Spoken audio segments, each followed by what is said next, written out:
여기가 어디라고 민간인 계집이 함부로 길을 막아. 당장 꺼지지 못해. 무궁화 3개를 단 대령이 민간인 복장의 여성에게 손가락질하며 욕설을 퍼부었습니다. 하지만 그 여성이 꺼낸 신분증에는 별 3개 중장 계급장이 선명했습니다. 과연 이 대령에게는 어떤 일이 벌어졌을까요? 그리고 38세 최연소 여성 군단장의 등장이 부패한 군단에 몰고 온 폭풍은 무엇이었을까요? 영상 보시기 전에 구독과 좋아요 한번 눌러주시면 세상 사연에 큰 힘이 됩니다. 무료로 할 수 있는 소중한 응원, 더 좋은 이야기로 보답하겠습니다. 이제 시작하겠습니다. 한겨울 새벽 5시. 경기도 양주에 위치한 육군 제25보 병사단 사령부 정문 앞에 검은색 관용 세단 한 대가 조용히 멈춰 섰다. 차량 번호판에는 육군을 상징하는 표식이 선명했지만 일반 승용차와 다를 바 없는 외관이었다. 헤드라이트가 꺼지고 운전석 문이 열렸다. 그리고 뒷좌석에서 한 명의 여성이 내렸다. 그녀는 곧게 뻗은 자세로 사단 정문을 바라보았다. 키 170cm의 늘씬한 체구의 검은색 코트를 입고 있었지만 그 안에서 풍기는 기운은 예사롭지 않았다. 짧게 자른 머리카락과 화장기 없는 얼굴, 그리고 무엇보다 그녀의 눈빛에서 풍기는 날카로움은 오랜 시간 실전을 겪은 군인만이 가질 수 있는 것이었다. 그녀의 이름은 은하린. 대한민국 육군 제7군단장의 새로 부임한 중장이었다. 38이라는 나이에 별 3개를 단 그녀는 육군 역사상 최연소 중장이자 최초의 여성 군단장이었다. 육군 사관학교를 수석으로 졸업한 뒤 707 특수임무단에서 10년을 복무하며 실전 경험을 쌓았고 그 후 빠른 속도로 진급을 거듭해 이 자리까지 올랐다. 하지만 그녀가 맡게 된 제7군단은 결코 명예로운 자리가 아니었다. 육군 내부에서는 이미 소문이 자자했다. 제7군단 예하 부대들의 기강 해이와 부정부패, 훈련 부실이 심각한 수준이라는 것을. 특히 제25보 병사단은 그 중에서도 가장 문제가 많은 부대로 꼽혔다. 몇 달 전에는 병사 급식비 횡령 사건이 언론에 보도되어 국방부를 곤혹스럽게 만들기도 했다. 은하리는 그래서 부임 첫날부터 수행원도 대동하지 않고 민간인 복장으로 현장을 찾기로 결심했다. 공식적인 부임식은 다음 주로 예정되어 있었지만 그녀는 먼저 부대의 실상을 직접 눈으로 확인하고 싶었다. 화려한 환영식과 보고서로는 결코 알 수 없는 진실이 있다는 것을 그녀는 너무나 잘 알고 있었다. 그녀가 정문 쪽으로 걸어가려는 순간이었다. 반대편에서 비틀거리며 걸어오는 한 무리의 사람들이 눈에 들어왔다. 모두 4명이었는데 그중 3명은 이등병 계급장을 단 젊은 병사들이었고 맨 앞에 선 한 명은 무궁화 3개를 단 대령이었다. 새벽 5시에 부대 밖에서 돌아오는 장교라니. 더군다나 그들에게서는 술 냄새가 진동했다. 은하린의 눈빛이 차갑게 가라앉았다. 그녀는 일부러 정문 한가운데에 서서 그들의 길을 가로막았다. 대령은 처음에는 그녀를 보지 못한 듯 계속 비틀거리며 걸어왔다. 그의 얼굴은 술에 취해 붉게 상기되어 있었고 군복 단추도 제대로 채워지지 않은 상태였다. 저기요. 은하린이 조용하지만 분명한 목소리로 말했다. 대령이 그제야 그녀를 발견하고 멈춰섰다. 그는 코트를 입은 은하린을 훑어보더니 인상을 찌푸렸다. 뭐야 당신? 대령의 목소리는 술에 절어 있었다. 그는 은하린을 위아래로 훑어보며 비웃음을 흘렸다. 새벽부터 여기서 뭐 하는 거야? 여기가 어디라고 민간인이 함부로 서 있어? 은하린은 대답하지 않고 그저 그를 조용히 바라보았다. 그녀의 침묵이 오히려 대령을 자극했다. 그는 한 발 더 다가서며 목소리를 높였다. 못 들었어? 여기 군사시설 앞이야. 신분증 내놔봐. 뭐하러 온 건데? 은하리는 여전히 침착한 표정으로 대령을 바라보았다. 그녀는 천천히 입을 열었다. 신분 확인이 필요하시다면 대령님께서 먼저 보여주시는 게 순서 아닌가요? 현역 장교가 근무 시간에 음주를 하고 계시는데 그 부분에 대한 해명도 함께 들어야 할 것 같습니다. 대령의 얼굴이 순간 굳어졌다. 그는 자신의 귀를 의심하는 표정으로 은하린을 쳐다보았다. 그리고 이내 얼굴이 붉게 달아오르며 폭발했다. 지금 뭐라고 한 거야? 당신이 감히 나한테? 그는 자신의 어깨에 달린 무궁화 3개의 계급장을 손가락으로 가리키며 으름장을 놓았다. 이게 보여? 대령이야 대령. 제72보병 연대를 지휘하는 연대장이라고. 근데 당신 같은 민간인이 감히 나한테 따져. 뒤에 서 있던 병사들은 난처한 표정으로 서로를 쳐다보며 어쩔 줄 몰라 했다. 그들도 이 상황이 잘못되었다는 것을 알고 있었지만 감히 대령에게 뭐라고 할 수 없었다. 은하리는 여전히 차분한 표정이었다. 그녀는 코트 안주머니에서 천천히 무언가를 꺼냈다. 검은색 가죽 지갑이었다. 그녀는 그것을 펼쳐 대령의 눈앞에 내밀었다. 제대로 보십시오. 가죽 지갑 안에는 군 신분증이 들어있었다. 그리고 그 신분증에는 은하린의 사진과 함께 계급이 선명하게 적혀 있었다. 중장. 별 3개를 가진 중장. 제7군단장 은하린. 대령의 얼굴에서 혈색이 빠져나갔다. 그는 마치 귀신을 본 사람처럼 입을 벌린 채 신분증을 바라보았다. 순간 그의 머릿속이 하얘졌다. 중장. 군단장. 그것도 자신이 소속된 제7군단의 새 군단장. 그것도 내일이 아니라 바로 지금 새벽에 민간인 복장으로 자신 앞에 서 있다. 이건 말도 안 돼. 대령이 중얼거렸다. 그의 목소리는 떨리고 있었다. 그는 다시 한번 신분증을 확인했지만 내용은 변하지 않았다. 뒤에 있던 병사들도 상황을 파악하고는 창백한 얼굴로 차렷 자세를 취했다. 은하리는 신분증을 도로 집어넣고 대령을 똑바로 바라보았다. 그녀의 눈빛은 영화의 칼날처럼 차가웠다. 독고철 대령. 그녀가 대령의 이름을 정확하게 불렀다. 독고철은 자신도 모르게 몸을 떨었다. 네, 군단장님. 지금 몇 시입니까? 새벽 5시입니다.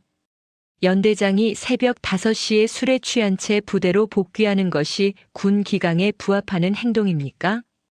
독고철은 입술을 달싹였지만 아무 말도 나오지 않았다. 그는 땀이 등줄기를 타고 흘러내리는 것을 느꼈다. 은하린이 다시 말을 이었다. 그것도 모자라 부대 병력을 개인 수행원처럼 대동하고 외출을 했군요. 이 병사들은 당신의 사병입니까가 아니면 대한민국 국군입니까? 죄송합니다. 독고철의 목소리는 간신히 나왔다. 그는 고개를 푹 숙였다. 은하리는 냉정한 표정으로 그를 내려다보았다. 사과는 나한테 할 게 아닙니다. 당신 뒤에 있는 병사들에게 하십시오. 근무 시간에 개인 심부름을 시킨 것에 대해서. 독고철은 뒤를 돌아보았다. 3명의 병사들은 고개를 숙인 채 서 있었다. 그들의 얼굴에는 피로와 두려움이 뒤섞여 있었다. 독고철은 떨리는 목소리로 말했다. 미안하다. 은하리는 병사들을 바라보았다. 그들은 아직도 차렷 자세를 유지한 채 미동도 하지 않고 있었다. 그녀는 부드럽지만 단호한 목소리로 말했다. 편히 하세요. 당신들은 잘못한 게 없습니다. 병사들이 조심스럽게 편한 자세를 취했다. 은하리는 다시 독고철을 향해 시선을 돌렸다. 독고철 대령. 당신은 지금부터 제72보병 연대장 직에서 보직 해임됩니다. 내일 오전 9시까지 군단 참모부로 출두하십시오. 그때 당신의 처분이 결정될 것입니다. 독고철의 얼굴이 흑빛으로 변했다. 그는 무릎을 꿇으며 애원했다. 군단장님 제발. 한 번만 용서해 주십시오. 제가 정말 잘못했습니다. 다시는 이런 일이 일어나십시오. 은하린의 목소리에는 감정의 동요가 없었다. 군인이 무릎 꿇는 모습은 보기 싫습니다. 당신이 지금 해야 할 일은 애원이 아니라 반성입니다. 내일 군단 본부에서 뵙겠습니다. 은하린은 더 이상 그를 보지 않고 걸음을 옮겼다. 그녀는 정문 초소로 향했고 초소 근무자는 황급히 경례를 붙였다. 은하린은 경례를 받으며 부대 안으로 들어갔다. 그녀의 뒷모습을 바라보는 독고철의 얼굴에는 절망과 분노가 교차했다. 하지만 그것은 이미 끝난 일이었다. 은하린은 사단 사령부 건물을 향해 걸어갔다. 새벽 공기는 차갑고 신선했다. 그녀는 깊게 숨을 들이마셨다. 이것이 시작이었다. 부패하고 썩어 있는 이 군단을 바로잡기 위한 긴 전쟁의 시작. 그녀는 이미 각오하고 있었다. 얼마나 많은 저항이 있을지, 얼마나 많은 적이 생길지. 하지만 은하린에게는 두려움이 없었다. 707 특수임무단에서 목숨을 걸고 작전을 수행하던 시절을 생각하면 이 정도는 아무것도 아니었다. 그녀는 언제나 옳은 일을 위해 싸워왔고 이번에도 다르지 않을 것이었다. 사령부 건물 앞에 도착한 은하린은 시계를 확인했다. 새벽 5시 30분. 공식적인 근무 시작 시간은 오전 9시였지만 그녀는 이미 첫 번째 문제를 해결했다. 그리고 앞으로 해결해야 할 문제는 산더미처럼 쌓여 있었다. 그녀는 건물 입구로 걸어 들어갔다. 경비병이 다시 경례를 붙였고 은하린은 그에게 조용히 말했다. 수고하십니다요. 그리고 그녀는 어둠 속으로 사라졌다. 제7군단의 새로운 시대가 이제 막 시작된 것이었다. 별 3개를 단 여전사의 시대. 부패와 타협하지 않고 정의를 관철하는 군인의 시대. 은하린 중장의 전설은 이렇게 시작되었다. 독고철 대령과의 첫 대면 이후 사흘이 지났다. 은하린 중장은 공식 취임식을 일주일 뒤로 연기했다. 군단 참모들은 이례적인 결정에 당혹스러워했지만 그녀의 의중을 감히 묻지 못했다. 은하린에게는 화려한 의전보다 더 시급한 일이 있었다. 그것은 바로 부대의 실상을 직접 확인하는 것이었다. 그녀는 군단 정보참모부의 독고철이 지휘하던 제72보병 연대의 모든 자료를 요구했다. 훈련 기록, 급식 현황, 병력 배치 현황, 그리고 최근 3년간의 모든 감사 기록까지. 참모들이 가져온 서류 더미는 책상을 가득 채웠다. 은하린은 밤을 새워 그 모든 자료를 검토했다. 서류상으로는 문제가 없어 보였다. 훈련 실적은 우수했고 급식 만족도는 높았으며 병사들의 사기도 양호하다고 기록되어 있었다. 하지만 은하린의 눈에는 이상한 점들이 보였다. 너무 완벽했다. 모든 수치가 너무나 깔끔하게 맞아떨어졌다. 마치 누군가 미리 계산해서 맞춰놓은 것처럼. 은하린은 707 특수임무단에서 배운 교훈을 떠올렸다. 서류는 거짓말을 하지만 현장은 진실을 말한다. 그녀는 결심했다. 직접 가서 확인하겠다고. 다음 날 새벽 6시. 은하린은 다시 민간인 복장으로 차를 몰았다. 이번에도 수행원 없이 혼자였다. 목적지는 제72보병연대 예하 제3대대. 파주 인근에 위치한 이 대대는 최전방 부대로 중요한 전략적 거점을 담당하고 있었다. 서류상으로는 모범 대대로 기록되어 있었다. 대대 정문에 도착한 은하린은 초소 근무병에게 신분증을 제시하며 말했다. 군단장 은하린 중장입니다. 대대장에게 연락하지 마십시오. 기습 감사입니다. 초소 근무병의 얼굴이 창백해졌다. 그는 황급히 경례를 붙이고 차단봉을 올렸다. 은하린은 천천히 차를 몰고 대대 안으로 들어갔다. 이른 아침 대대 내부는 조용했다. 병사들의 아침 점호가 시작되기 전이었다. 은하린은 차에서 내려 주변을 둘러보았다. 겉으로 보기에는 깨끗하게 정돈된 부대였다. 하지만 그녀의 눈은 다른 것을 보고 있었다. 병영 건물 외벽의 페인트가 벗겨진 곳, 훈련장 철조망의 녹슨 부분, 그리고 무엇보다 식당 건물에서 나는 이상한 냄새. 은하리는 식당으로 향했다. 식당 입구에서 한 명의 취사병이 배식 준비를 하고 있었다. 그는 은하린을 보고 민간인 복장 때문에 잠시 의아해했지만 곧 정중하게 인사했다. 안녕하세요. 무슨 일로 오셨습니까? 군단장입니다. 오늘 아침 식사 메뉴가 뭡니까? 취사병의 얼굴이 굳어졌다.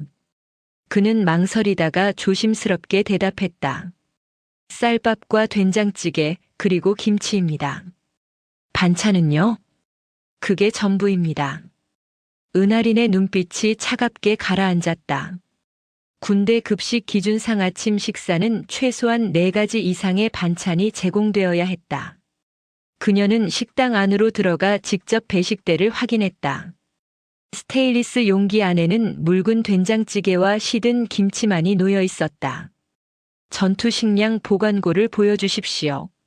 취사병은 난처한 표정으로 뒤편의 창고를 가리켰다.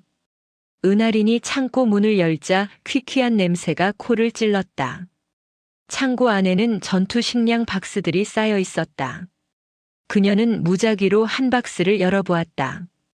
그리고 그 안에 레토르트 식품 포장지를 확인했다. 유통기한이 6개월 전에 만료된 제품이었다. 은하리는 다른 박스들도 확인했다. 대부분이 유통기한이 지난 것들이었다. 그녀는 취사병을 돌아보며 물었다. 이것들로 식사를 만들고 있습니까? 취사병은 고개를 숙인 채 대답했다. 죄송합니다. 저희도 알고 있지만 다른 식재료가 없습니다. 급식비가 제대로 집행되지 않아서. 은하린의 주먹이 꽉 쥐어졌다. 그녀는 깊게 숨을 들이마시고 물었다. 대대장은 어디 있습니까? 지금쯤 관사에 계실 것입니다. 은하린은 즉시 관사 건물로 향했다. 대대장 관사는 병영 건물과는 달리 깨끗하고 잘 관리되어 있었다. 그녀는 초인종을 눌렀다. 잠시 후 무궁화 2개를 단 중령이 문을 열었다. 마석구 중령이었다. 마석구는 민간인 복장의 은하린을 보고 짜증스러운 표정을 지었다. 누구십니까? 지금 몇 시인데 관사까지 찾아오는 겁니까? 은하린은 신분증을 꺼내 그의 눈앞에 내밀었다. 마석구의 표정이 순간 얼어붙었다. 군단장님, 안으로 들어가도 되겠습니까? 마석구는 어쩔 수 없이 문을 열었다. 은하린이 관사 안으로 들어서자 그녀의 눈에 들어온 광경은 충격적이었다. 거실에는 고급 가죽 소파가 놓여 있었고 대형 평면 텔레비전이 벽에 걸려 있었다. 식탁은 원목으로 만들어진 고가의 제품이었고 주방에는 최신형 가전제품들이 즐비했다. 은하린은 천천히 거실을 둘러보았다. 그리고 조용히 물었다. 이 가구들은 언제 구입한 것입니까?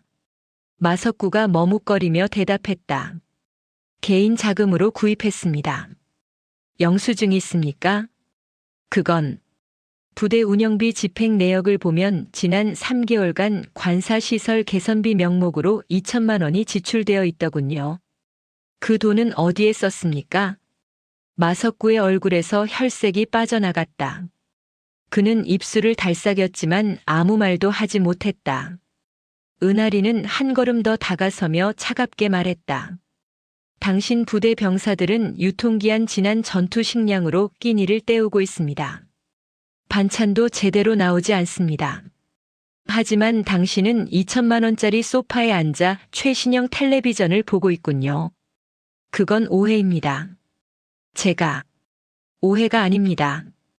은하린의 목소리는 얼음처럼 차가웠다. 나는 지난 사흘 동안 당신 부대의 모든 회계 장부를 검토했습니다. 급식비는 절반만 집행되었고 나머지는 행방이 묘연합니다. 피복비도 마찬가지입니다. 훈련 장비 구입비도 장부상으로만 존재할 뿐 실물은 없습니다. 마석구는 더 이상 변명하지 못했다. 은하린은 그의 어깨에 달린 무궁화 2개의 계급장을 응시했다. 그리고 천천히 손을 뻗어 그것을 잡았다. 마석구 중령. 당신은 군인으로서의 자격을 상실했습니다. 그녀는 단호하게 계급장을 떼어냈다. 실밥이 끊어지는 소리가 고요한 방 안에 울렸다. 마석구는 그 자리에 주저앉았다. 제발, 한 번만 용서해 주십시오. 제게는 당신 부하들에게도 가족이 있습니다. 은하리는 냉정하게 말하고 휴대전화를 꺼내 헌병대에 연락했다. 제3대 대장 마석구 중령을 공금 횡령 혐의로 긴급 체포합니다. 지금 즉시 인원을 보내주십시오. 30분 후 헌병대 차량이 도착했다. 마석구는 수갑을 찬 채 연행되었다. 대대 병사들은 멀리서 그 광경을 지켜보았다. 은하리는 병사들을 향해 걸어갔다. 그들은 긴장한 표정으로 차렷 자세를 취했다. 편히 하십시오. 은하린의 목소리는 부드러웠다. 그녀는 병사들을 둘러보며 말했다. 여러분은 아무 잘못이 없습니다. 잘못은 여러분을 제대로 돌보지 못한 지휘관들에게 있습니다. 오늘부터 상황이 달라질 것입니다. 약속합니다. 병사 한 명이 조심스럽게 손을 들었다. 은하린이 고개를 끄덕이자 그가 물었다. 정말로 달라질 수 있을까요? 저희는 오랫동안 이렇게 살아왔습니다. 달라질 것입니다. 그리고 여러분이 그 변화를 만드는데 동참해 주셨으면 합니다. 은하린은 잠시 멈췄다가 다시 말을 이었다. 오늘부터 군단 전체에 새로운 시스템을 도입합니다. 이름은 비룡의 눈입니다. 이것은 여러분이 군단장인 나에게 직접 연락할 수 있는 비상 연락망입니다. 병사들이 웅성거렸다. 은하리는 계속 설명했다. 이 시스템을 통해 여러분은 익명으로 부대 내의 문제를 제보할 수 있습니다. 부정부패, 폭행, 부당한 대우 무엇이든 좋습니다. 여러분의 신원은 절대로 노출되지 않습니다. 그리고 모든 제보는 내가 직접 확인하고 처리할 것입니다. 한 병사가 다시 손을 들었다. 정말로 보복이 없을까요? 만약 제보했다가 들키면 들킬 일이 없습니다. 시스템은 완전히 암호화되어 있고 접속 기록도 남지 않습니다. 그리고 설령 누군가 제보자를 찾아내려 한다면 그 사람이 먼저 처벌받을 것입니다. 은하리는 병사들의 눈을 하나하나 마주쳤다. 나는 여러분을 믿습니다. 여러분도 나를 믿어주십시오. 그날 오후부터 비룡의 눈 시스템이 가동되기 시작했다. 처음에는 제보가 뜸했다. 병사들은 아직 반신반의했다. 하지만 이틀째 되는 날부터 제보가 쏟아지기 시작했다. 처음 용기를 낸 몇몇 병사들의 제보가 실제로 처리되는 것을 보고 다른 병사들도 신뢰를 갖게 된 것이었다. 제보 내용은 참혹했다. 한 대대에서는 소대장인 대위가 병사들에게 상습적으로 폭행을 가하고 있었다. 또 다른 부대에서는 주임원사가 부식을 빼돌려 외부에 팔아넘기고 있었다. 어떤 곳에서는 훈련 실적을 조작하기 위해 병사들에게 거짓 보고를 강요하고 있었다. 은하리는 매일 밤 늦게까지 제보를 검토했다. 그리고 하나하나 직접 확인했다. 그녀는 예고 없이 부대를 방문했고 증거를 수집했으며 관련자들을 즉각 조치했다. 일주일이 지나자 보직 해임된 간부의 수는 30명에 달했다.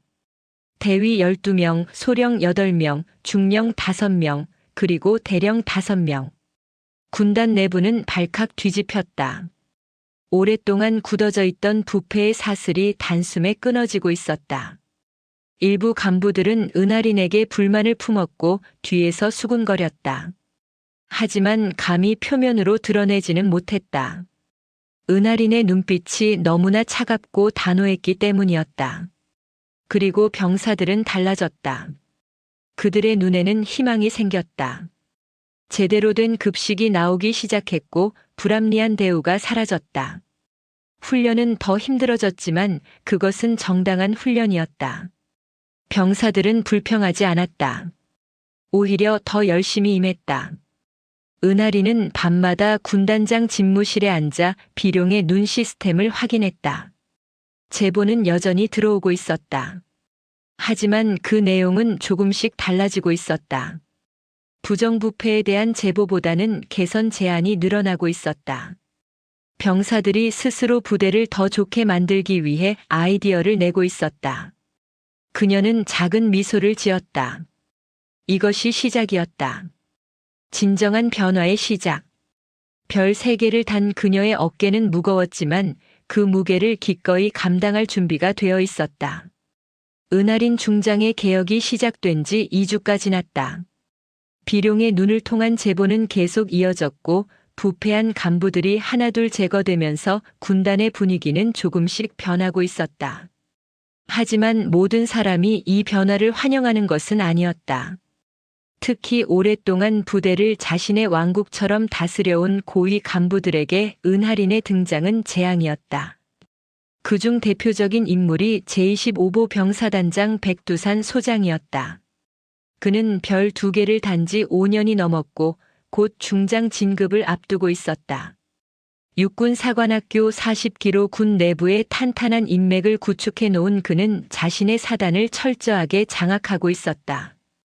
그에게 은하린 중장의 개혁은 자신의 영역에 대한 침범이자 기득권에 대한 도전이었다. 백두산 소장은 50대 중반의 다부진 체격에 언제나 위험 있는 표정을 유지하는 인물이었다.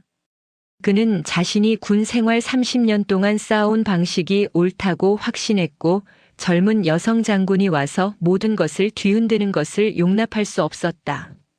더욱이 은하린이 자신보다 한 계급 위라는 사실이 그를 더욱 불편하게 만들었다. 백두산은 은하린이 부임한 지 3주째 되던 날 육군본부 인사참모부에 장문의 서신을 보냈다. 그 내용은 은하린 중장의 개혁 방식이 지나치게 과격하며 군의 위계 질서를 무시하고 있다는 것이었다. 그는 서신에서 은하린이 정당한 절차 없이 간부들을 보직 해임하고 있으며 이로 인해 부대 지휘 체계가 혼란스러워지고 있다고 주장했다. 중장님의 열정은 이해하나 방법이 잘못되었습니다. 군은 급격한 변화보다는 점진적 개선이 필요합니다. 현재의 방식은 오히려 부대 사기를 저하시키고 간부들의 사기를 꺾고 있습니다. 백두산은 자신의 서신이 효과를 발휘하리라 믿었다. 육군 본부에는 그와 같은 생각을 가진 고위 장교들이 많았다. 하지만 그의 계산에는 한 가지 오류가 있었다. 은하린 중장을 군단장으로 임명한 것은 육군 참모총장이었고 그는 은하린의 개혁을 전폭적으로 지지하고 있었다. 백두산의 서신은 육군 본부에 접수되었지만 오히려 역효과를 낳았다. 참모총장은 그 서신을 은하린에게 전달하며 말했다. 계속 밀어붙이십시오. 저항하는 자들이 있다는 것은 개혁이 제대로 작동하고 있다는 증거입니다. 이 사실을 모르는 백두산은 여전히 자신의 사단을 자신의 방식대로 운영했다. 특히 그가 자랑스럽게 여기는 것은 사단 직할 특공연대였다. 이 연대는 매년 실시되는 육군 사격 대회에서 우수한 성적을 거두며 백두산의 치적으로 기록되어 왔다. 그는 이 연대를 통해 자신의 지휘 능력을 과시했고 이것이 자신의 중장 진급에 중요한 역할을 할 것이라 믿었다. 은하린은 백두산 소장의 서신에 대해 아무런 반응도 보이지 않았다. 대신 그녀는 비룡의 눈을 통해 들어온 한 가지 제보에 주목했다.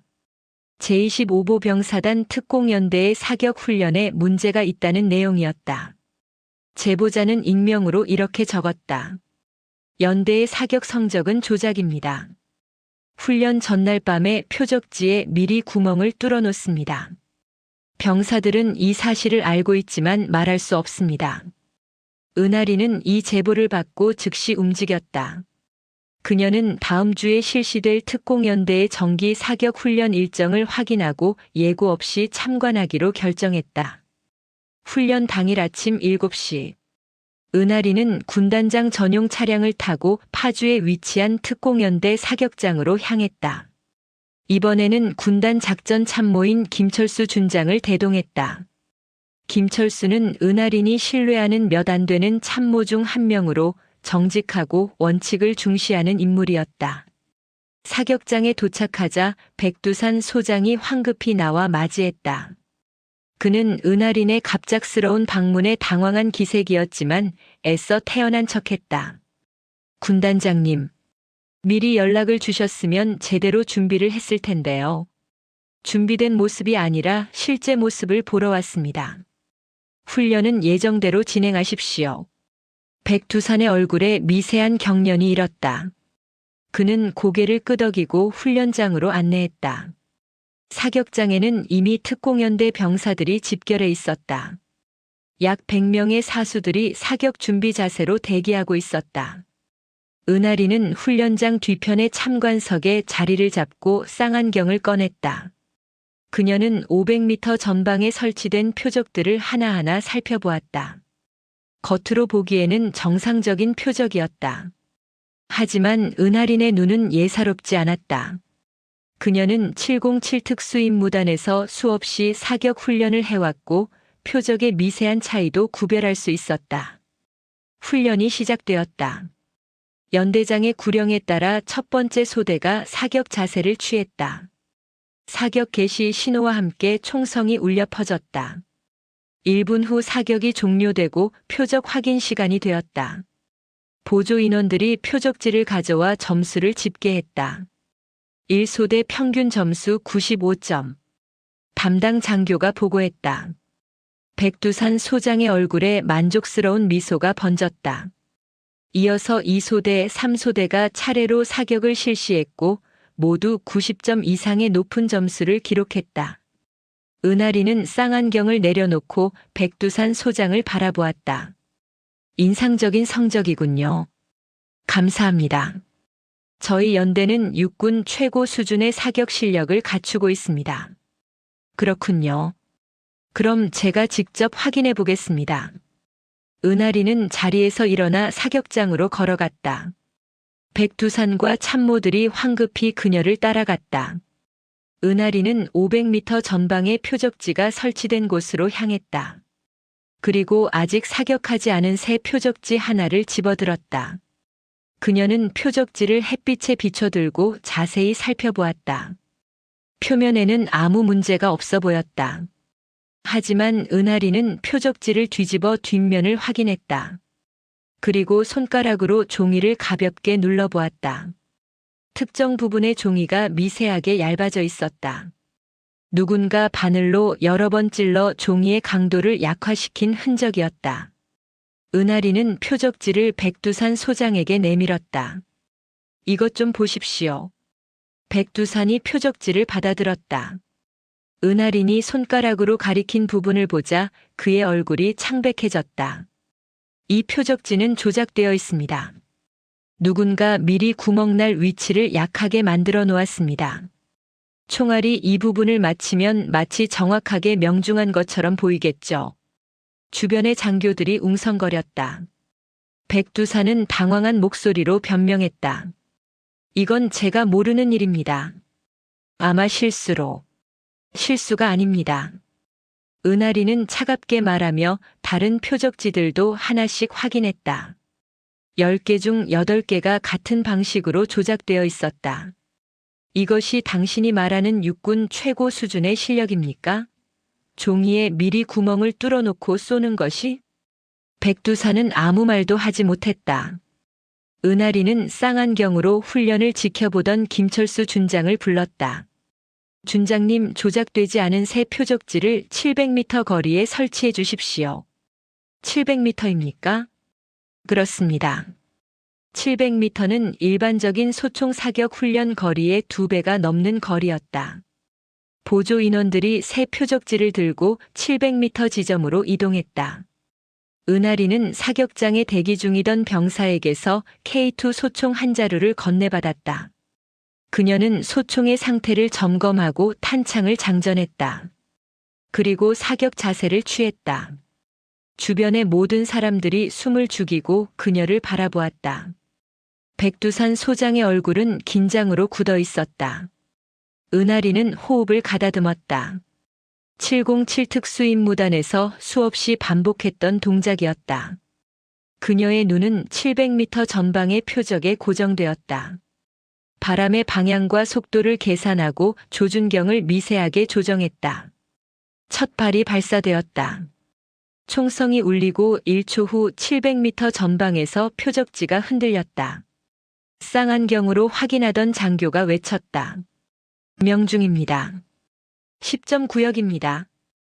은하리는 멈추지 않았다. 연속으로 4발을 더 발사했다. 모두 10점 구역에 명중했다. 5발 모두 완벽한 명중이었다. 사격장에 있던 모든 사람들이 경악했다. 700m 거리에서 5발을 모두 10점 구역에 명중시키는 것은 특수부대 저격수 수준의 실력이었다. 은하리는 소총을 내려놓고 백두산 소장을 바라보았다. 이것이 진짜 실력입니다. 조작이 아닌 실전 능력입니다. 백두산의 얼굴은 흑빛이었다. 그는 더 이상 변명할 수 없었다. 은하리는 주변의 장교들을 둘러보며 말했다. 오늘부터 이 사단의 모든 훈련은 재평가됩니다. 조작된 기록은 모두 무효 처리됩니다. 그리고 책임자는 문책될 것입니다. 그녀는 백두산 소장을 똑바로 바라보며 단호하게 말했다. 백두산 소장, 당신은 오늘부로 제25보 병사단장 직에서 보직 해임됩니다. 후임자가 부임할 때까지 대기 발령 상태로 전환됩니다. 백두산은 믿을 수 없다는 표정으로 은하린을 쳐다보았다. 저는 별 2개를 단 소장입니다. 이런 식으로 해임될 수는 없습니다. 당신이 지휘하는 부대가 조직적으로 훈련 기록을 조작했습니다. 이것은 군 전체의 신뢰를 무너뜨리는 중대한 비위입니다. 계급이 당신을 보호해주지 못합니다. 은하리는 더 이상 그와 말을 나누지 않고 돌아섰다. 그녀는 김철수 준장에게 지시했다. 연대의 모든 간부들을 소집하십시오. 그리고 제3대 대장 이준혁 중령을 불러주십시오. 이준혁 중령은 35의 젊은 장교로 병사들 사이에서 신뢰가 두터운 인물이었다. 그는 비룡의 눈을 통해 여러 건의 개선 제안을 올렸고 은하린이 주목하고 있던 인물이었다. 1시간 후 이준혁 중령이 도착했다. 그는 긴장한 표정으로 은하린 앞에 섰다. 이준혁 중령, 오늘부로 당신을 제25보 병사단장 대리로 임명합니다. 후임 사단장이 부임할 때까지 이 사단을 책임지고 바로잡으십시오. 이준혁의 눈이 커졌다. 그는 믿을 수 없다는 표정이었다. 저는 아직 중령입니다. 사단장 직책은 실력 있는 사람에게 기회가 주어져야 합니다. 당신은 할 수 있습니다. 은하린의 목소리는 확신에 차 있었다. 이준혁은 깊게 숨을 들이마시고 경례를 붙였다. 최선을 다하겠습니다. 그날 오후 은하린은 군단으로 돌아왔다. 그녀의 책상 위에는 새로운 제보들이 쌓여 있었다.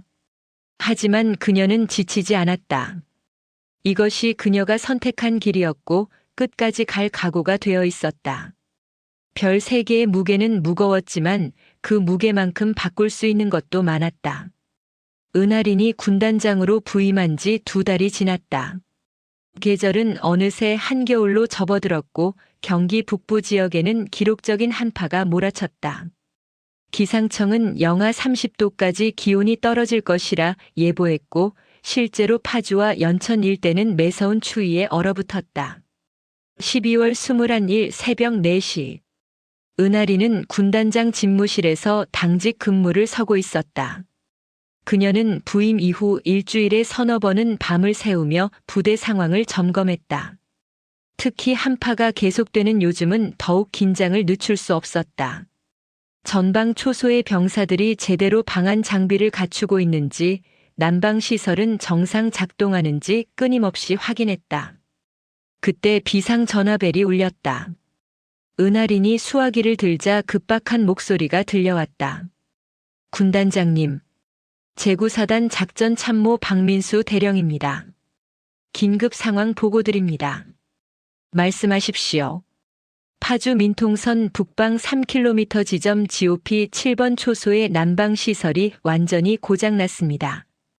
현재 초소 내부 온도가 영하 15도까지 떨어진 상태입니다. 은하린의 표정이 굳어졌다. GOP는 일반 전방 초소로 비무장지대 인근에 위치한 최전방 감시 초소였다.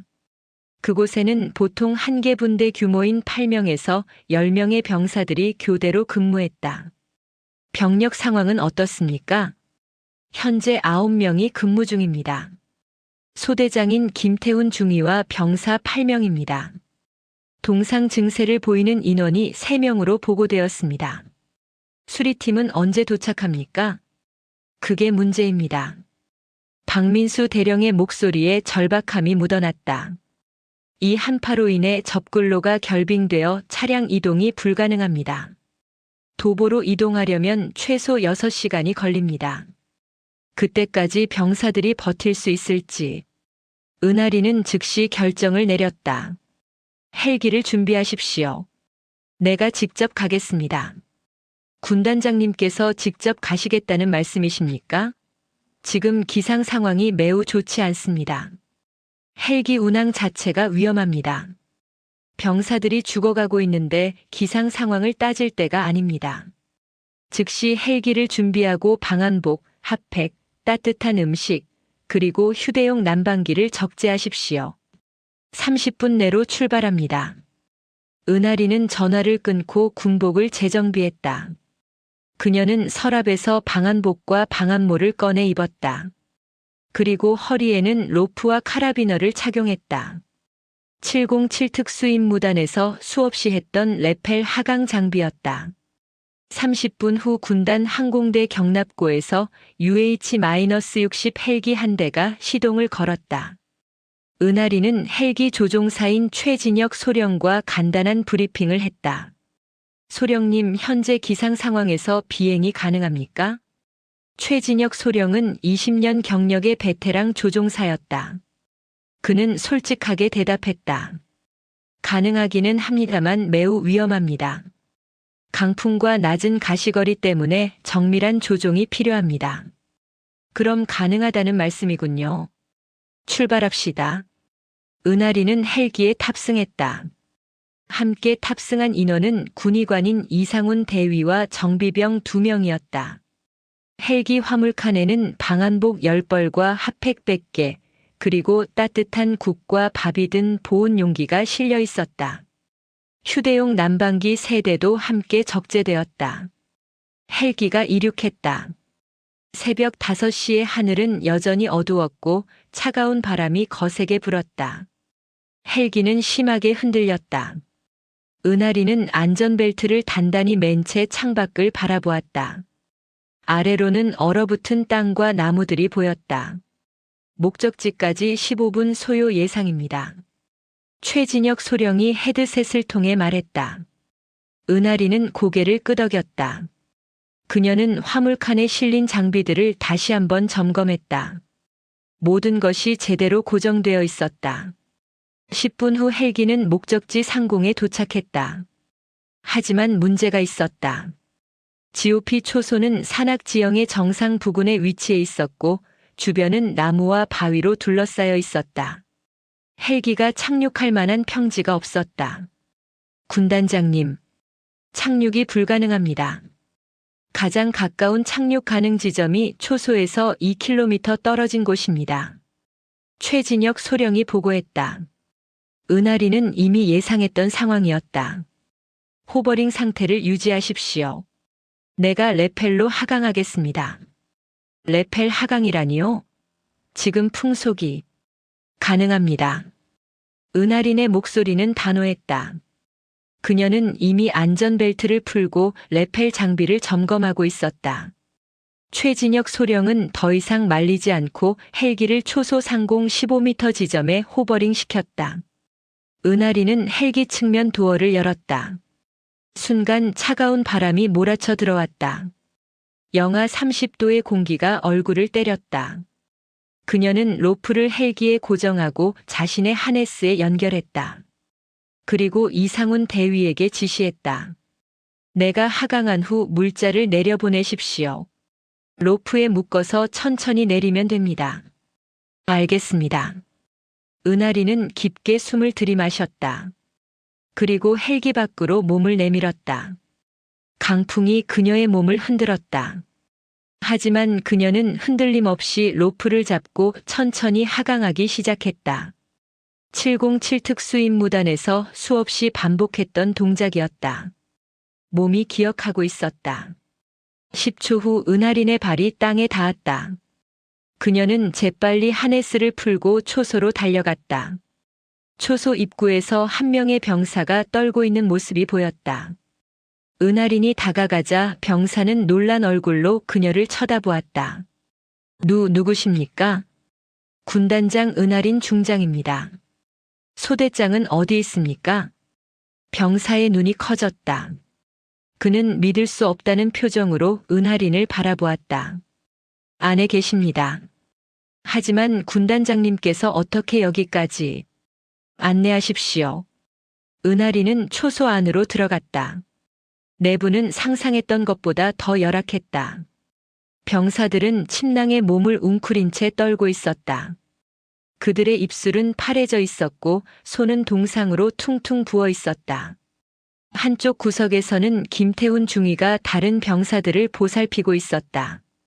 중위님, 은하린이 불렀다. 김태훈 중위가 고개를 돌렸다.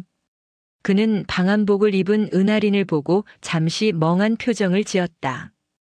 은하린이 가슴에 계급장을 보이며 말했다. 군단장 은하린입니다. 상황 보고 부탁합니다. 김태훈 중위는 황급히 자세를 바로잡으며 경례했다. 하지만 그의 손은 너무 떨려서 제대로 된 경례가 되지 않았다. 편하게 하십시오. 보고하십시오. 네. 어제 저녁 8시경 난방시설이 고장났습니다. 자체 수리를 시도했으나 부품 파손으로 불가능했습니다. 현재 인원 9명 중 3명이 동상 증세를 보이고 있습니다. 은하린은 주변을 둘러보았다. 병사들은 모두 그녀를 바라보고 있었다. 그들의 눈에는 놀라움과 희망이 섞여 있었다. 지금부터 상황이 나아질 것입니다. 헬기에서 물자를 내려보내고 있습니다. 조금만 기다려 주십시오. 은하린은 다시 밖으로 나가 헬기를 향해 신호를 보냈다. 이상훈 대위가 로프에 물자를 묶어 천천히 내려보내기 시작했다. 첫 번째로 내려온 것은 방한복과 핫팩이었다. 은하린은 그것을 들고 초소 안으로 들어가 병사들에게 나눠주었다. 이것을 입으십시오. 그리고 핫팩을 옷 안에 넣으세요. 병사들은 떨리는 손으로 방한복을 받았다. 그들의 눈에는 눈물이 고여 있었다. 한 병사가 떨리는 목소리로 말했다. 군단장님, 저희 같은 말단 병사들을 위해 직접 여기까지 오시다니 믿을 수가 없습니다. 당신들은 말단이 아닙니다. 이 나라를 지키는 소중한 전사들입니다. 은하린의 목소리는 따뜻했다. 그녀는 계속해서 물자를 날랐다. 휴대용 난방기가 내려왔고 곧 초소 안에 따뜻한 온기가 돌기 시작했다. 마지막으로 따뜻한 음식이 담긴 보온 용기가 도착했다. 모두 앉으십시오. 먼저 몸을 녹이고 식사를 하십시오. 은하린은 직접 국을 떠서 병사들에게 나눠주었다. 병사들은 군단장이 자신들에게 음식을 나눠주는 모습에 눈물을 흘리기 시작했다. 한 병사는 참지 못하고 소리내어 울었다.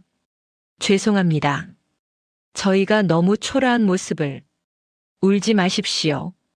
당신들은 영하 30도의 추위 속에서도 조국을 지키고 있었습니다. 초라한 것이 아니라 자랑스러운 겁니다.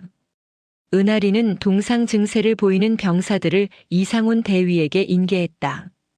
대위는 응급 처치를 시작했다. 다행히 심각한 수준은 아니었다. 빠른 조치로 회복이 가능했다. 1시간 후 초소 안은 안정을 되찾았다. 난방기가 작동하면서 온도가 올라갔고 병사들도 따뜻한 음식과 방한복 덕분에 체온을 회복했다. 은하린은 김태훈 중위와 함께 앉아 대화를 나눴다. 중위님, 난방시설은 언제부터 노후되었습니까? 김태훈 중위는 조심스럽게 대답했다. 사실 1년 전부터 문제가 있었습니다. 여러 번 교체 요청을 했지만 예산 부족으로 계속 미뤄졌습니다. 1년 동안이나요? 네. 겨울만 버티면 된다고 했습니다. 하지만 이번 한파는 예상보다 심했습니다. 은하린의 얼굴이 굳어졌다. 그녀는 고개를 끄덕이며 말했다. 알겠습니다. 이 문제는 내가 직접 해결하겠습니다. 다시는 이런 일이 발생하지 않도록 하겠습니다. 해가 뜨기 시작했다. 은하린은 헬기에 연락하여 정비팀이 도착할 때까지 대기하기로 했다. 그녀는 병사들과 함께 초소에 남아 그들과 이야기를 나눴다. 병사들은 처음에는 긴장했지만 점점 마음을 열었다. 그들은 군 생활의 어려움과 꿈에 대해 이야기했다. 은하린은 진지하게 그들의 이야기를 들었다. 군단장님, 한 병사가 조심스럽게 말했다. 오늘 일은 평생 잊지 못할 것 같습니다. 군단장님께서 직접 저희를 구하러 오신 것을, 이런 지휘관을 모시게 되어 영광입니다. 은하린은 미소를 지었다. 나는 단지 해야 할 일을 했을 뿐입니다. 당신들이야말로 이 혹한 속에서 묵묵히 임무를 수행하고 있습니다. 진정으로 존경합니다. 오전 10시경 정비팀이 도착했다. 그들은 난방시설을 완전히 교체하기 시작했다. 은하린은 그제야 헬기로 복귀했다. 헬기가 이륙하자 병사들은 밖으로 나와 손을 흔들었다. 은하린도 창문 너머로 그들을 바라보며 경례를 붙였다. 헬기 안에서 이상훈 대위가 말했다. 군단장님, 오늘 일은 금방 소문이 퍼질 것입니다. 소문이요? 네. 군단장님께서 병사들을 위해 생명을 걸고 레펠 하강까지 하셨다는 소문이요. 이 이야기를 들은 모든 병사들이 군단장님을 위해 목숨을 바칠 것입니다. 은하린은 창밖을 바라보며 조용히 말했다. 나는 소문이나 명예를 위해 간 것이 아닙니다. 그저 내 병사들이 위험에 처했기 때문에 간 것뿐입니다. 하지만 이상훈 대위의 말은 맞았다. 그날 이후 은하린 중장의 이야기는 군단 전체에 퍼졌다. 병사들은 그녀를 단순한 지휘관이 아니라 진정한 전우로 여기게 되었다. 그리고 그들은 은하린을 위해 더욱 열심히 훈련에 임했다. 신뢰는 명령으로 만들어지는 것이 아니라 행동으로 증명되는 것이었다. 은하린이 제7군단장으로 부임한 지 1년이 흘렀다. 그 1년은 군단 역사상 가장 격렬한 변화의 시간이었다. 첫 한 달 동안 30명의 부패 간부가 제거되었고 그 다음 석 달 동안 또 20명이 추가로 보직 해임되었다.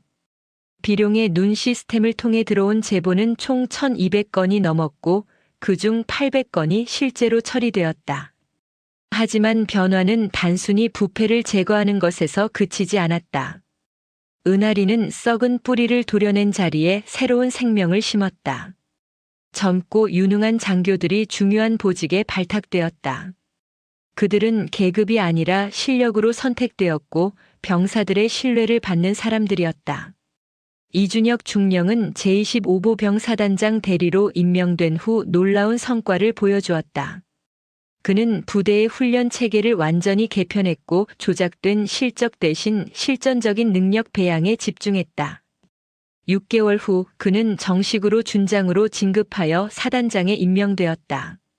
35의 나이에 별을 단 것은 이례적인 일이었지만 그는 그 무게를 충분히 감당했다.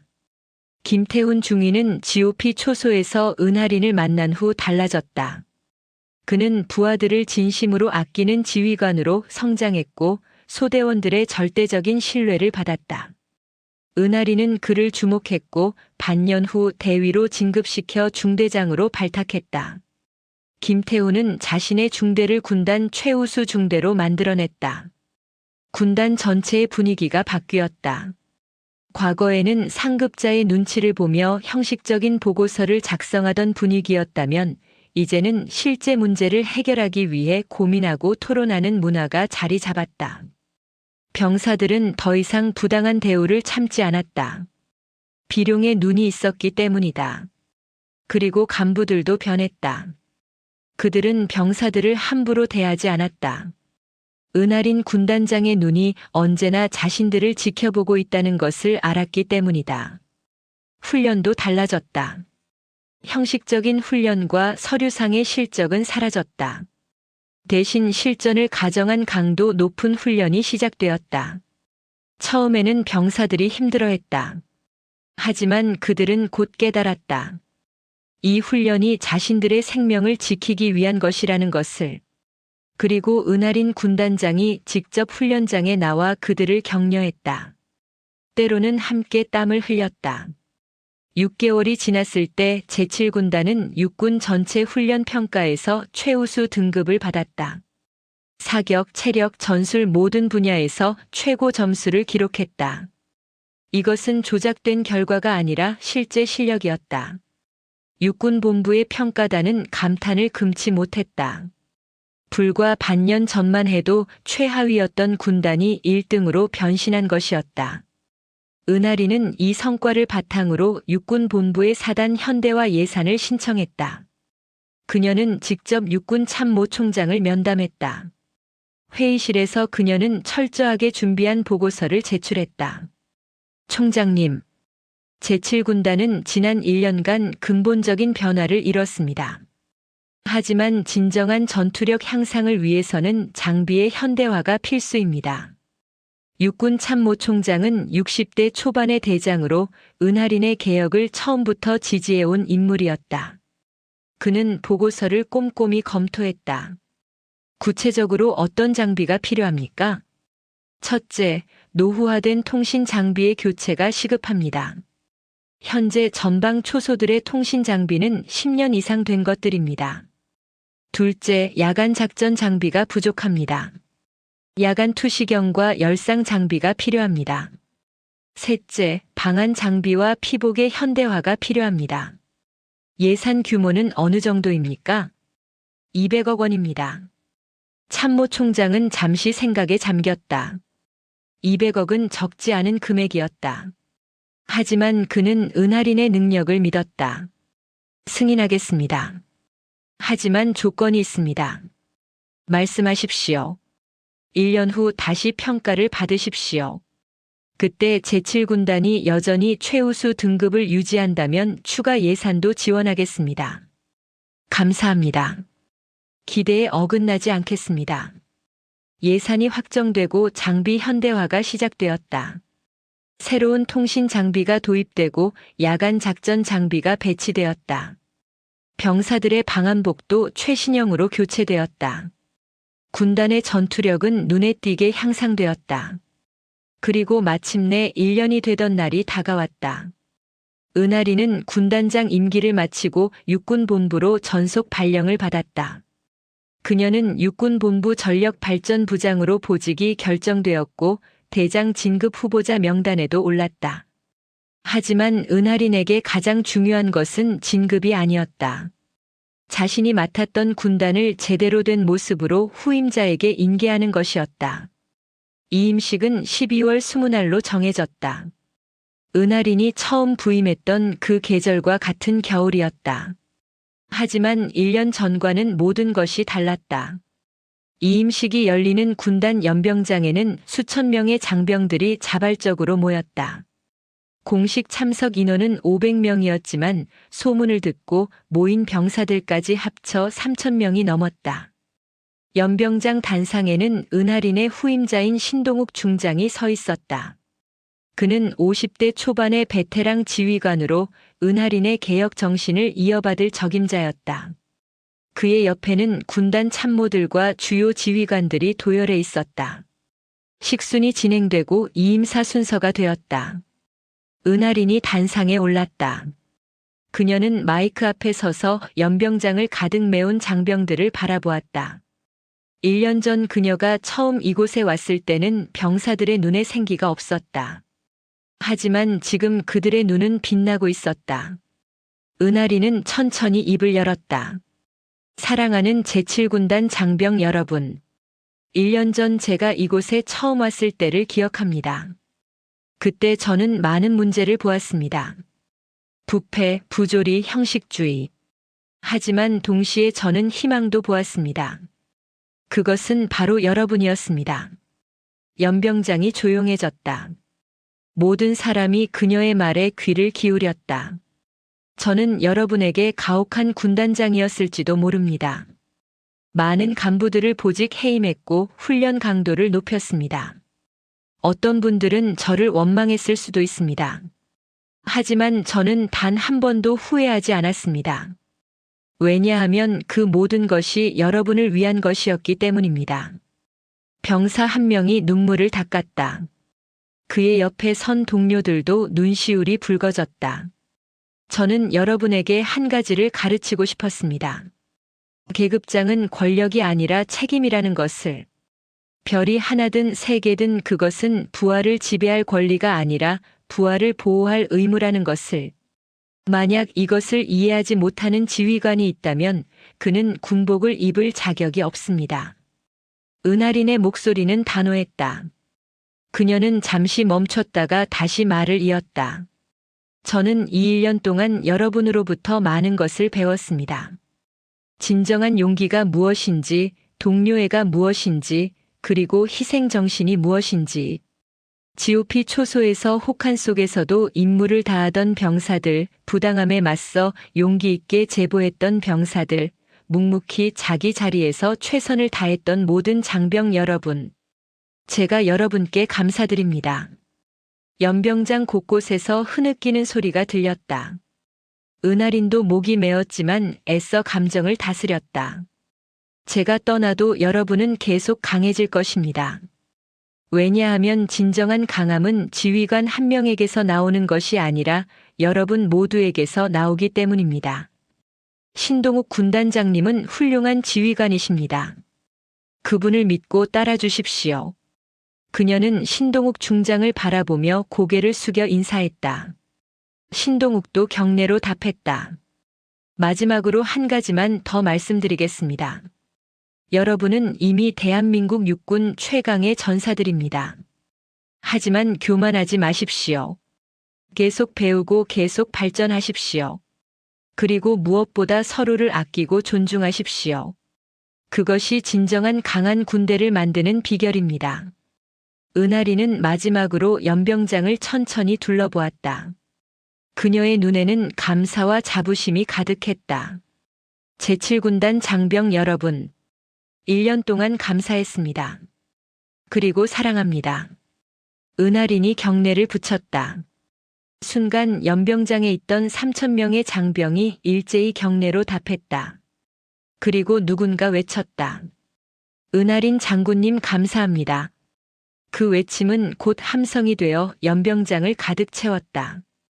수천 명의 목소리가 하나가 되어 울려 퍼졌다. 은하린은 더 이상 눈물을 참을 수 없었다. 그녀의 뺨을 따라 눈물이 흘러내렸다. 이임식이 끝나고 은하린은 차에 오르려 했다. 하지만 병사들이 길을 막아섰다. 그들은 울면서 그녀에게 다가왔다. 한 병사가 떨리는 목소리로 말했다. 군단장님, 저는 1년 전 거의 군대를 그만두려 했습니다. 하지만 군단장님 덕분에 다시 희망을 찾았습니다. 감사합니다. 또 다른 병사가 말했다. 저는 장교가 되겠습니다. 군단장님 같은 장교가 되고 싶습니다. 은하린은 그들 한 명 한 명과 악수했다. 그리고 그들을 안아주었다. 시간이 흘러 해가 기울 무렵 은하린은 마침내 차에 올랐다. 차가 출발하자 병사들이 도열하여 경례를 붙였다. 그 줄은 사단 정문까지 이어졌다. 차 안에서 은하린은 창밖을 바라보았다. 스쳐 지나가는 부대 건물들, 훈련장, 그리고 병영. 모든 것이 1년 전과는 달라져 있었다. 하지만 가장 크게 변한 것은 사람들이었다. 그들의 눈빛, 그들의 자세, 그들의 마음. 이틀 후 은하린은 육군본부에 출근했다. 그녀의 새로운 보직은 전력발전부장이었다. 이 자리는 육군의 미래 전력을 기획하고 발전시키는 핵심 보직이었다. 그리고 대장 진급을 앞둔 장교들이 거쳐가는 자리이기도 했다. 육군 참모총장이 그녀를 집무실로 불렀다. 총장은 은하린에게 서류 한 장을 건넸다. 이것이 차기 대장 진급 예정자 명단입니다. 당신 이름이 최상위에 올라 있습니다. 은하린은 서류를 받아들었다. 하지만 그녀의 표정은 평온했다. 영광입니다. 하지만 저는 계급보다 할 수 있는 일이 더 중요하다고 생각합니다. 총장이 미소를 지었다. 그래서 당신이 대장이 되어야 하는 겁니다. 제7군단에서 보여준 것처럼 육군 전체를 바꿔주십시오. 은하리는 고개를 끄덕였다. 그녀는 창밖을 바라보았다. 육군본부 건물 너머로 서울 시내가 보였다. 그리고 그 너머 어딘가에는 제7군단 장병들이 오늘도 훈련하고 있을 것이었다. 그녀의 전설은 이제 시작이었다. 별 3개로 한 군단을 바꿨다면 별 4개로는 육군 전체를 바꿀 수 있을 것이었다. 은하리는 주먹을 쥐었다. 앞으로 가야 할 길은 여전히 멀고 험했다. 하지만 그녀는 두려워하지 않았다. 제7군단 장병들이 보여준 용기와 희생이 그녀에게 힘을 주었다. 새로운 전설의 막이 올랐다. 그리고 이 전설은 계속될 것이었다. 오늘 이야기 어떠셨나요? 은하린 중장이 보여준 진정한 리더십은 권력이 아닌 책임에서 비롯되었습니다. 여러분이 어떤 자리에 있든 기억하십시오. 직책은 남을 지배할 권리가 아니라 남을 보호할 의무입니다. 때로는 혼자서 부당함에 맞서는 용기가 세상을 바꿉니다. 작은 변화가 모여 큰 혁명이 되고 한 사람의 진심이 1000명의 마음을 움직입니다. 오늘도 자신의 자리에서 최선을 다하는 모든 분들을 응원합니다. 영상이 재미있으셨다면 구독과 좋아요, 댓글까지 부탁드리고 오늘도 건강하고 행복한 하루 되시길 바랍니다.